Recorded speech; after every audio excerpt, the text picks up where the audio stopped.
எங்க வீட்ல எனக்கும் அதிக்கும் கேக்னா ரொம்ப பிடிக்கும். சரி எப்பவுமே கடையில தானே வாங்கி சாப்பிட்றோம். வீட்லயே ஹெல்த்தியா ட்ரை பண்ணலாம் அப்படின்னு சொல்லிட்டு, நெறையா யூடியூப் ரெஃபரன்ஸ்லாம் எடுத்து, அன்னைக்கு வந்து சாக்லேட் கேக் செய்யலாம் அப்படின்னு சொல்லிட்டு தான் ரெடி பண்ணிட்டுருந்தேன். டேஸ்ட்டு நிஜமாவே சூப்பரா இருந்தது. நல்லா சாஃப்ட்டா, ஸ்பாஞ்சியா நிஜமாவே நான் எக்ஸ்பெக்ட் பண்ணல. இவ்வளோ சூப்பரா வரும்ன்னு சொல்லிட்டு நிஜமாவே நல்லா இருந்தது. நான் மைதா மாவு வச்சு தான் ட்ரை பண்ணியிருந்தேன். ஃபஸ்ட்டு மைதா மாவு, அதுக்கப்புறம் கொக்கோ பவுடர், கொஞ்சமா பேக்கிங் பவுடர், பேக்கிங் சோடா இது 4ம் ஆட் பண்ணி நல்லா வந்து சலிச்சு எடுத்துக்கிட்டேன். அதுக்கப்புறம் பார்த்திங்கன்னா 2 முட்டை ஆட் பண்ணி அதை வந்து நல்லா பீட் பண்ணிக்கிட்டேன். என்கிட்ட பீட்டர் இருந்துச்சு. அது வந்து ஸ்லோவிலேருந்து ஸ்டார்ட் பண்ணி அப்படியே கொஞ்சம் கொஞ்சமாக சுகர் ஆட் பண்ணி அதுக்கு நல்லா பீட் பண்ணி எடுத்துட்டேன்.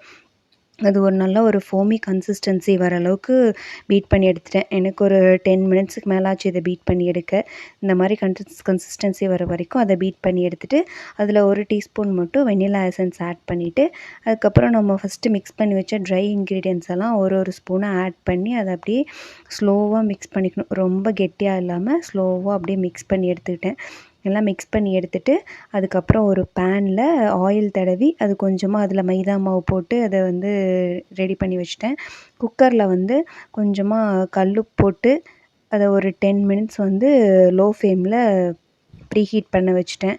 அது ப்ரீஹீட் ஆனதுக்கப்புறம் டின்ல மாற்றிட்டு ஏர் பபிள்ஸ் எதுவும் வராமல் அதை வந்து நல்லா ஒரு டூத் பிக் வச்சு அதை இது பண்ணி விட்டுட்டு, அதுக்கப்புறம் டைரெக்டாக குக்கரில் வச்சுட்டேன்.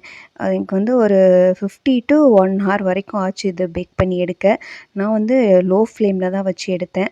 1 ஹவருக்கு அப்புறம் பார்த்தா நிஜமாவே கேக் சூப்பராக இருந்தது.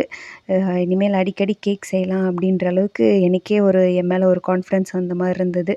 1 ஹவருக்கு அப்புறம் ஒரு பிக் வச்சு நல்லா அதை குத்தி பார்த்திங்கன்னா இதில் ஒட்டாமல் வரணும். அப்போ வந்து கேக் பேக் ஆயிடுச்சுன்னு அர்த்தம். அதையும் ஸ்கூல்லேருந்து வந்துட்டான். அவனுக்கு இந்த கேக் பார்த்தோன்னே ஒரே ஜாலி ஆகிட்டான். அதுக்கப்புறம் 2 பேரும் சேர்ந்து சூப்பராக அந்த கேக்கை கட் பண்ணி சாப்பிட்டு என்ஜாய் பண்ணோம். உங்களுக்கு இந்த வீடியோ பிடிச்சா லைக் பண்ணிடுங்க. நாளைக்கு இன்னொரு வீடியோவில் பார்க்கலாம். பாய்.